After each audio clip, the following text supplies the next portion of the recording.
feu.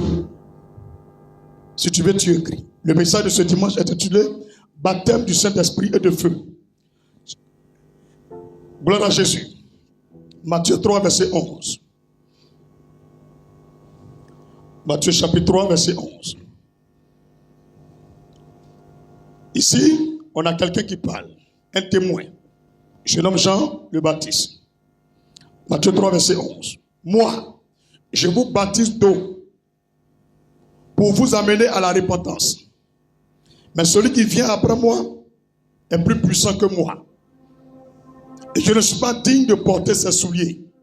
Lui, il vous baptisera du Saint-Esprit et de feu. Lui, il vous baptisera du Saint-Esprit et de feu. Ça fait 3 baptêmes. Dis, pasteur, qu'est-ce que tu veux dire?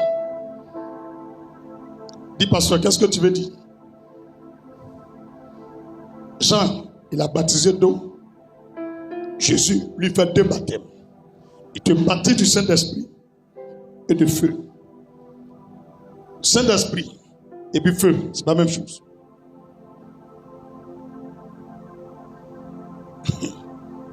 D'accord. On dit la fois qu'il faut recevoir la révélation. C'est pas je suis content que tu aies donné une révélation là. Tu ne pourrais te laisser à tes 2 baptêmes que tu connais. Dans même les 3 baptêmes sont dedans. Il dit, moi je vous baptise d'eau. Mais il vient après moi quelqu'un qui est plus puissant que moi. Je ne suis même pas digne de délier la couronne de ses souliers. Lui, il vous baptisera du Saint-Esprit, virgule. Et, c'est pas écrit virgule de feu. Si c'était écrit du Saint-Esprit de feu, on allait dire que c'est l'Esprit Saint du feu qui vient sur nous. Mais c'est écrit, il vous baptisera du Saint-Esprit et de feu. Bonne arrivée à Christ Family. On a un bobo, mais on voit plus que la Riviera. Ah, je te dis en même temps, même ils savent. L'œuvre de Dieu là, c'est pas Riviera qui fait.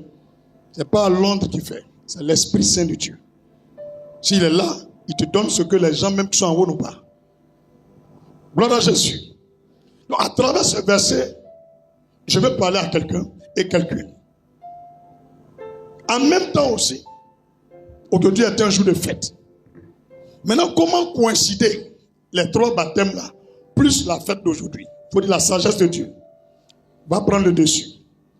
Donc, en première partie de notre message, 1, la Pentecôte.